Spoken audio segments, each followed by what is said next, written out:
Hi, I'm Tom Loucks, Wisconsin Rapids Community Media Coordinator for the City of Wisconsin Rapids. And this is Get to Know Your City, so welcome to the show.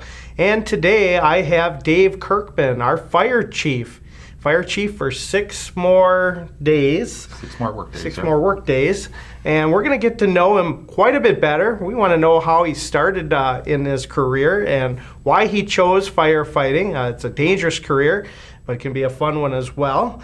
So you guys are in for a treat to find out a bit more about this veteran. So I'm going to turn it right over to Dave. And Dave, let's just know a little bit about your family right now, and then we'll step back, if you would like, into when you started all this. Sure. My family, married. My wife is Diane. We've been married for 25 years.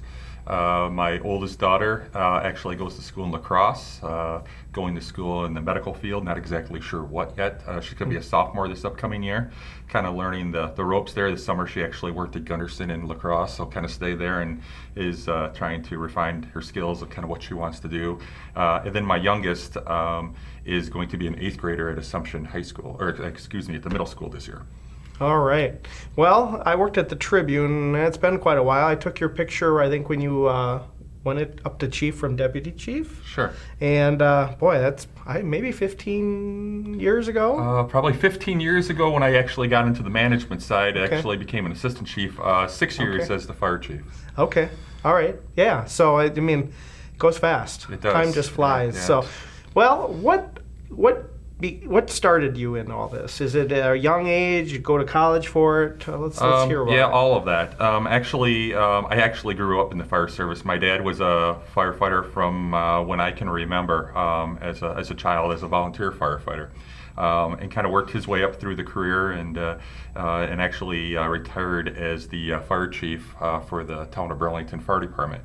When I first initially started, didn't think that's what I wanted to do. Kind of knew that that was kind of the trait that my dad had done, and thought I was going to go to college and maybe do something different, more in the business aspects. But as I grew a little bit and came home for a couple summers, I asked him one year if I could, during the summer, if I could actually maybe just intern at the fire department for the summer, and that kind of changed things for me, and I really fell in love with being a firefighter, and actually my dad never was really involved with the EMS side of the business, and I took the basic class, loved that, actually took the intermediate class, and actually just fell in love with it and started working for a private ambulance service in my hometown of Burlington, actually in Lake Geneva, and started working for a ambulance service down there, and working on the volunteer fire department also. So kind of got my paycheck from the ambulance side of it, and then had fun with the volunteer piece. Knew I wanted to do more, so that's when I started applying throughout the state, and ended up in Wisconsin Rapids. All right. So you're originally down south. Correct. Your family. Correct. And your dad, you took over from what your dad, you learned a lot, probably listened to it a lot, I bet. Sure. But he was a volunteer firefighter. Correct. You were as well at first, and then decided to go into this full time. Correct. Did you have to go to some schooling now then after that? I actually finished up my associate degree program for a 2-year program, where I initially had said I was going to do a 4-year, and had told my parents that I was going to graduate from college from a 4-year, but told them eventually that I would get to that point. So I got my associate degree, and as I learned and continued on within Wisconsin Rapids, I actually finished up my bachelor's degree program through Colorado State University, and actually went on and finished my master's through Grand Canyon. So I had a executive leadership degree and master's from Grand Canyon, and actually continued on and went through the National Fire Academy, finished their 4-year executive fire officer degree program. Wow, that's a lot. Well, there's a lot to being a fire chief, but there's a lot to learn before you even get to being fire chief. And your crew is just doing the same kind of thing as you move up in rank. Sure. So let's talk a little bit about when you came. You got to Rapids. What year came, and then the differences. I mean, did you have 2 stations? Who was the fire chief at that time, maybe? Yeah, when I first got hired, I was hired by Bill Schultz, was the fire chief, 1989. We were a much smaller department than what we currently are. We had 9 members on a shift. We had 27 members that were on a shift between the 3 crews. Now we're sitting at 33, so we've added 6 personnel since when I first was hired within the department. We were a basic service, provided a lot of first aid and provided good care, but we weren't providing the care that we provide now. We provide so much more now with our paramedic level of service, and our firefighting was our tactics were a little weren't to the point where they're at now. Our tactics that we do now are much more disciplined and a lot more science that goes into how we actually do our tactics in the fireside. So in my 28 years with the department, I kind of look at it back and kind of see a lot of the progress that we've made in that short amount of time, and just glad that I could be part of a lot of that. All right. Well, if you're just joining us here on Get to Know Your City, I'm Tom Loucks, the Community Media Coordinator for the City of Wisconsin Rapids, and my guest is Dave Kerkman, the Fire Chief here for the City of Wisconsin Rapids. And we're going to step back again to 1989 when he joined the fire department. And I'm just kind of curious what position you started with, and then were you more into the ambulance side, or was it the ambulance maybe didn't even exist at that time? It was just firefighting. I'm not sure. It was in 1989. I was a firefighter EMT. We actually did have an ambulance, and you would kind of. And it's kind of similar today. We still do a paramedic that goes out today still goes on the fire truck. We're cross-trained, so pretty much any emergency that is to happen, we would respond. So a lot of different areas of expertise that our firefighters need to know, and it's something that really drew me to Wisconsin Rapids is that I wasn't just going to be a paramedic or an EMT or a firefighter. I was able to do many different tasks, and a lot of our members that are here now, it's pretty much why they're here is because they like that wide gamut of different things that they can do on a daily basis. So when you were getting involved or growing up within the fire department, is that something that you had to stay overnight? And I think it is still today. Is that right? Shifts Sure. and stuff. Yeah, it's a 24-hour shift. Then you're off for 48. So you work a 24-hour shift, and then you're off for 2 days. And then you come back for another shift. So it's kind of a regular routine to that effect. Initially, when I first got hired, I would go home quite a bit and actually stayed on the volunteer fire department for about a year after I got hired here, and then kind of moved and started staying more here. Met my wife at that time, who was a Wisconsin Rapids resident, and we started to get a little more serious, and then things just really kind of changed from there, and pretty much consider myself a Wisconsin Rapids resident since I've been here so long. So, Yeah, no, that's 89. You said you came so up. So 28 years. 28 years. I just graduated from high school that day then. So great. That's really interesting to see how the things, I bet you the technology now, how much has that changed? Can you kind of give us, Sure. were there defibrillators back in the day? Yeah, there were. Probably the biggest change that we see now is the use of laptops for doing most of your incident reporting, where back in those days we did everything on pieces of paper and pen and wrote it all out, and technology has really taken over, which is most of our communications that we had were done via typewriter or handwritten notes and those type of things, and now everything is done through email. So those are probably the biggest changes, is the electronic changes of how we communicate and how we do our standard operational procedures and how members are communicated back and forth. Well, the size of our fire department is not a one-man job. You can't do Correct. it yourself. Correct. And you have a lot of personnel, all the way down from different names, captain, and Sure. they have their own duties, so you don't have to always worry about the whole thing, right? It's really near impossible. But exactly. So you got a good staff that is able to take over, so you're not there 24/7. There's a lot of pieces, they call them motor pump operators still, and all that kind of stuff. All right. Let's talk about any, I don't know if we want to go scenes or fires that you remember that just ring a bell here in Rapids, that maybe somebody here that's Sure. watching this would remember. Yeah, probably the largest one that most people will remember from my tenure with the fire department would probably be the Vintage Fire. I was actually the motor pump operator on that fire, and really saw a lot of things and ways that we could do things. Some better, some that we could do. Different avenues that I saw. Didn't really have the power at that point where my position was at that point, and knew that something. It really struck a nerve within me that I wanted to see some things change on how we did things. We did the best we could on that particular fire, but I thought there were things that we could do prior to where the fire happened, and those type of things that could make us a better department. So it was one of the major strives towards me in a fire that I dealt with. It's one of the positives that I saw of my tenure with the department. One of the things that I've really looked forward to within was that I was able to hold every position within the department all the way up. So one of the things that I've really pushed since I've been fire chief is to try to make each of those positions maybe a little easier, a palatable position, and an easier position to operate out of. So. Wow, it sounds like a lot of work to do. It's not an easy job, and it's like being a police officer to another dangerous job, and you have to be aware of that, right? So what do you do to, you have a family? You leave for the day. There's a chance yet you still could get involved in, if there's a major fire, you got to be there. Or how do you tell your crew? I mean, people have passed away. We go to the memorial every year. Somebody in the state has unfortunately passed away because of an accident. I think a lot of it has to do with situational awareness, and then actually the education that we had talked about previously. I think that has a lot to do with it, and training. We try to keep all of our members within Wisconsin Rapids Fire Department highly trained on the new tactics and things that are out there.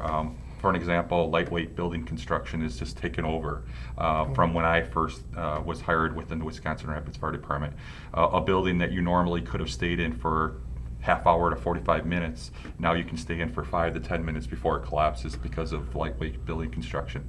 All of our members are well aware of just the signs and symptoms of a building collapse. Oh wow! So so it's not just building's a building. No. Yeah, every building, before they even go in, they do what they call a scene size up, and they actually are able to tell a lot about a building before they even enter the building. Where the fire is located, the type of building it is, the type of material that it's made out of. All of those things kind of go into whether or not we do what is called an exterior attack, where we actually fight it from the outside, or an interior attack where we actually fight it from the inside.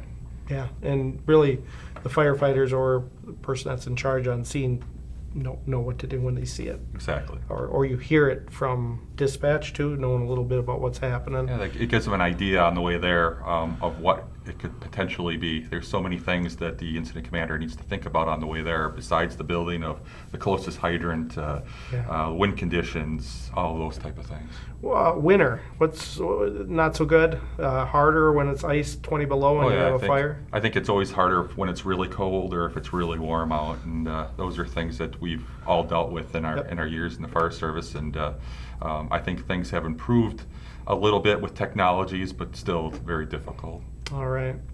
Well, you've decided to hang up the hat in this career after since 1989, 28 years. 28 years. How did you how did you make that decision? It probably wasn't so easy. No, it wasn't. It's been kind of, even since I've made it, it's been kind of bittersweet.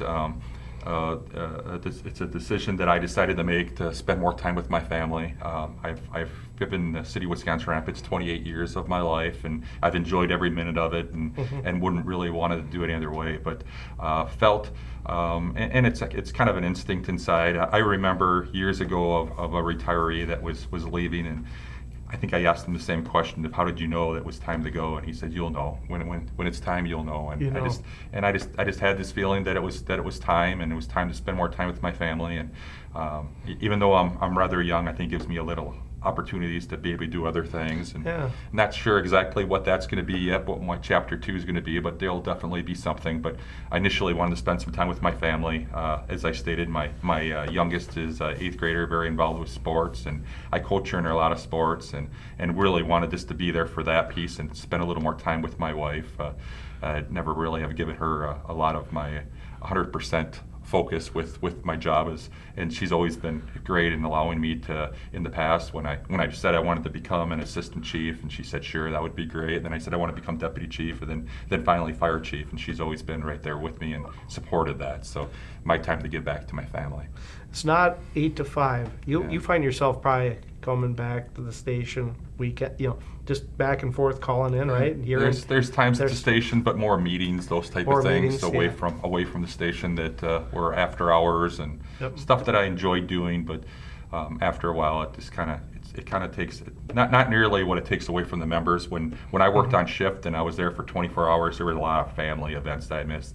When I became a shift management member, I was able to attend a lot more of those. But still, there's certain things that you have commitments and things. And there's a lot of times I'll be home and I'll have to work on something while I'm at home, and my wife might want me to do something, and she totally understands when I. Yeah, you might have to do some work at home. I'm sure you find yourself. It's not always at work. It's a hard job, but you're always at a moment's notice if something was major. I'm sure you're going to get a call. Oh yeah, when there was a major fire, I trust, as we talked about, all of our incident commanders are well trained and have a very good understanding, and I've always trusted them on any incidents. So I usually do not take over an incident when I get on scene, but larger situations, I would always be there for the members, and always tried to be there to maybe act more on that safety aspect of things that maybe they didn't see, or be shift command back at the station in case additional calls come out while those calls are happening. So I always tried to help out as much as I possibly could. Great. Well, as fire chief, you've implemented a lot of new things, and recently in one of our department head meetings for the city, you had mentioned, I believe it's like an accreditation. Yeah. Let's elaborate. Tell us about it and how you got to be able to do this, and why it's unique. We're like one of many fire departments. Yeah, only one. We're one of two in the state of Wisconsin. Okay. All right, I want to hear about it. Yeah, we initially started this when I was actually still the deputy chief. Chief Mitch Waite was still our fire chief at the time. I was the deputy chief, and Mitch was heading to Iraq for a year. So I took over as the interim chief when we actually became accredited, which would have been in 2010. So in 2010 was the first time we actually became accredited. It is accreditation through the Commission on Accreditation for Ambulance Services, and it's called CAS for short. It's kind of the gold standard of EMS standards in the United States, and there's only approximately 200 ambulance services in the state of Wisconsin that have met that. It's a totally volunteer standard that you do not have to meet. But we've always been a department that we've always tried to stay on that cutting edge on the EMS side, especially, and that all started with the leadership of Chief Mitch Waite. Had started that, and I kind of kept it going as I was his paramedic coordinator for the city at the time. So Kim and I worked really closely together on the EMS. Along with our medical director at the time, Bruce Gordon. And we wanted to attain this accreditation as we were going to be the first in the state of Wisconsin, and we did become the first in the state of Wisconsin, and now there's two. So it's something that we've had to do, and every 3 years we get reaccredited, and every third year they step it up a notch where we have to do even a little bit more. So it's really good for our department. It shows where our shortfalls are. We're not afraid to see our shortfalls, and then we improve those, and we only make the city better by doing that. That really helps and probably makes people feel really safe as well. I mean, we have an ambulance service, so if you have an accident or a crash and on one of the roads here, you guys are going to be able to be right there and know exactly where to go and what to do. So that's reassuring for people like myself, and but no one wants to hear those, and it's not fun. But no. It really helped me when we became CAS accredited to understand. I knew I'd been part of it and gone through with the entire things, and didn't realize how big and overwhelming it was until we actually obtained that accreditation. And it's not just being able to, because everyone can put together protocols and procedures, but we can actually we can critique our protocols and procedures and see where our shortfalls are, and do QA, QI situations where we know which medications work the best and what treatments work the best, and it's only made us a better department by becoming a CAS accredited agency. Well, let's talk a little bit about what kind of equipment you're still using today. How many you have? So many fire trucks in east Sure. and west, and ambulances. Do you have a boat? Yeah. Not a helicopter yet. No helicopter. So yeah, we have two online engines, and we have a third that is actually a reserve engine. So we have engine 1 that's at station 1, engine 2 that's at station 2, and then we have engine 4 that is actually a reserve that will take the place of either engine 1 or engine 2 if they're out of service for maintenance. We have a aerial, which is a 100-foot aerial, that is truck 5, and that's actually stationed at station 2. That used to be stationed at station 1. I moved that when I became fire chief because a lot of our business and industry was actually on the west side, and it just made more sense for our management staff at that point to move it over to station 2. And then we have 4 ambulances. We keep 3 at station 1, and we have 1 stationed at station 2. The main reason we have so many at station 1 is that's where most of our personnel are at station 1. It's our largest station. So when we do have major calls, we have the personnel available to take, so we can get all of the ambulances on the road if needed. We have a boat that is stationed at station 1, and then we also are the hazmat team for the county, and we are also a state entity type 3 hazmat team for the state of Wisconsin. And we have all our hazmat equipment is also stationed at station 1, along with our rescue truck, which our squad that has a lot of hazmat equipment, but it also has a lot of special operation equipment on it, such as it's got a lot of equipment for high-level rescue, swift water rescue, confined space, and then extrication for if we have a vehicle that actually needs jaws of life, that type of stuff. That is all on that squad vehicle. So there's a lot of stuff that you have and ready to go at a moment's notice. We probably got 5-10 minutes left. Let's take us through a scenario that might happen. Let's talk about like a 1050. That's a crash, right? Sure. And or 1052 is injuries. Is that right? I don't remember anymore. Yeah. That's how much I forgot. Yeah, we don't. I've been out of it for a while, Yep. so maybe don't do that anymore. Yeah, we don't even use 10 codes They anymore. don't anymore. No. Oh, I just dated myself. Yep. But let's if something comes in, what happens? That's what I want to know. If we have a motor vehicle accident, I'll use that for an example. Depending on what side of the city it is on, that ambulance will respond from that side of the river. Then we will also respond with an engine, just for the safety aspect, not just for in case the vehicle were to start on fire, but also the safety aspect for our members with the number of crashes that happen on roadways where your EMTs are getting hit on roads. We'll actually use that as a barrier and keep that in front of the accident. So if you have people that are actually looking at the accident instead of looking at the road, unfortunately, if they did, they would hit our engine and not hit our people. So we kind of use the engine as kind of as a piece that is a safety aspect also. But then we'll respond with our engine, our ambulance, and our rescue. And if we need additionally, we could bring additional people, or we also have what's called our MAVIS box alarms, where we have mutual aid agreements with other ambulance services and other jurisdictional fire departments, so we can call for others to do that. And that's kind of how all of our calls have, and we can kind of have them all planned out ahead of time, so that incident commander kind of has a very good understanding of our policy of what it normally is. Even our EMS calls, depending on the type of incident, we normally know the number of paramedics they're going to respond on a call. So it makes it very easy for that incident commander. They know if it's going to be a 2-person call or a 3 paramedic call, or if it's going to be a 5-person call, which sometimes you might see an ambulance and an engine. The engine is there more or less helping the ambulance on that call, and then when they're relieved, they can go back. And a lot of times I've had gotten questions in the past of why are you taking an engine on that call, and the main reason why is while we're on that ambulance call, if a fire call were to happen, we have the engine there. Otherwise, we'd have to go all the way back to the station to pick up the engine. So that's why we take. That would be a delay, wouldn't it? That'd be a huge delay. That'd be a very huge delay. Yeah, I never even thought of that. It makes sense. Yeah. And you're quite a ways away. Yeah. How do you? I guess it's great that we have 2 stations too because of the tracks. Yeah. His train may not move, right? Exactly. What do you do? We have issues sometimes, and of course, I'm sure I've seen many times in my career that of the 28 years of us having issues where Station 1 or Station 2 can't get there because of a train going through. They're usually pretty good. We'll call whatever train line it is and let them know they need to break the train. It usually takes them a little bit to do that, but we haven't had to do it a lot. But they'll do it though. They'll do it if needed. Yeah, if needed. If you got something bad, well, last week we had a pedestrian versus train, Sure. and that wasn't probably. You get those, and you're a firefighter. It's still gotta go right to your stomach, doesn't it? Yeah, for these guys, or is it just maybe it's routine? Yeah, I think each individual is different. I know when I was on the ambulance, it was probably the hardest calls for me were pediatric calls, just because I had young children. Yep. So those were always more difficult.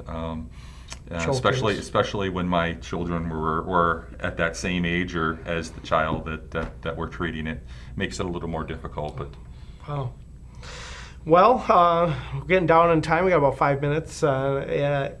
Try to see what else you'd like to share with us, and you're not sure what you're going to do yet in the next couple weeks, but is it about after Labor Day? Yeah, you get to hang it up, right? Yeah, my last official day is September 5th. My last work day is actually August 29th, and when I leave, the department will be in really good hands. I think we've had a very good mentoring program, so all of our members will step up.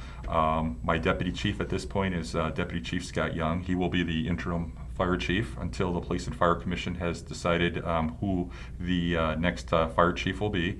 And then my captains will all step in and help Scott out in different positions. And my captains are Crew 1 is Bob Bartek, Crew 2 is Chuck Peters, and then the captain of operations is Todd Eckes. So those 3 will all step up, and his lieutenants will step up also and help. And that's just how Wisconsin Rapids Fire Department has always operated. And I see that for years to come. Do you see it as family? Yeah, it is. It really is, and that's kind of the and everything I've heard from other retirees that I talk to now is that I'll miss some of the administrative piece, but the biggest thing I'll miss is the members that I've worked with. Yeah, and you've been here so long, and some of the guys have been there as long as you, right? Yeah. There's 3 members that have been there as long and actually longer than I have been there. Right, so. and they stayed where they enjoyed what they do. They firefighter, paramedic, and Sure. But you have to be there. You have to be a paramedic too. You can't just Our department requires you to be a paramedic. Okay, and there's schools here at Midstate that you can do that Correct. right here. Yes. So if anybody's interested in getting involved, and I'm sure the fire department gives tours all the time, right? Well, yeah, we give tours, and we'll do some work with younger kids that are looking at what they want to do. But actually, Midstate just started a associate degree program for fire, and actually I was on that. The ad hoc committee when they were actually deciding if they were going to do that or not. And actually was privileged enough to be part of that process. So it's we had tried for years, and as a young firefighter that wanted to get into this career, there wasn't a lot of associate degree programs, and actually no bachelor's degree programs at that time. And now there's more associate degree programs, and actually UW-Oshkosh actually has a bachelor's degree program in fire science. So it's actually it's moving much better for members that want to get involved in that, and that's what they want to do for their career. And it's I initially had said in the beginning that I wanted to do business as what I thought I wanted to do, and I couldn't have planned it any better than the way it turned out, and have totally enjoyed my 28 years with the City of Wisconsin Rapids, and will always look back at it with really positive memories. Yeah. Well, I want to thank you for your service with the City of Wisconsin Rapids and all you've done, and I'm sure all the people out here that are watching are thanking you as well, and we're going to miss you. And I'm glad you've been a part of the Rapids and the fire department. So I want to thank you for joining me, and get to know you a little bit better before you leave, and as well as our audience. Sure. Yeah. Thanks, Tom. And Yeah. I will still be around. I'll still be a resident of this area. Yeah. I don't plan on moving anywhere. And as I said, coaching my daughter. So a lot of the people in Wisconsin Rapids, I'll still be seeing as I continue to do my love of coaching youth. So. Alrighty. Well, I'm sure we'll see you around quite a bit at things, and hopefully we won't see any fires, but we'll see you around the town of Wisconsin Rapids again. Thanks again. I want to thank you guys for watching. Get to know your city. I'm Tom Loucks, and Dave Kerkman was my guest, and he is retiring as our chief of police, our fire chief, and that will be shortly coming up in the next 3 weeks, and we wish him well. So thanks again for watching.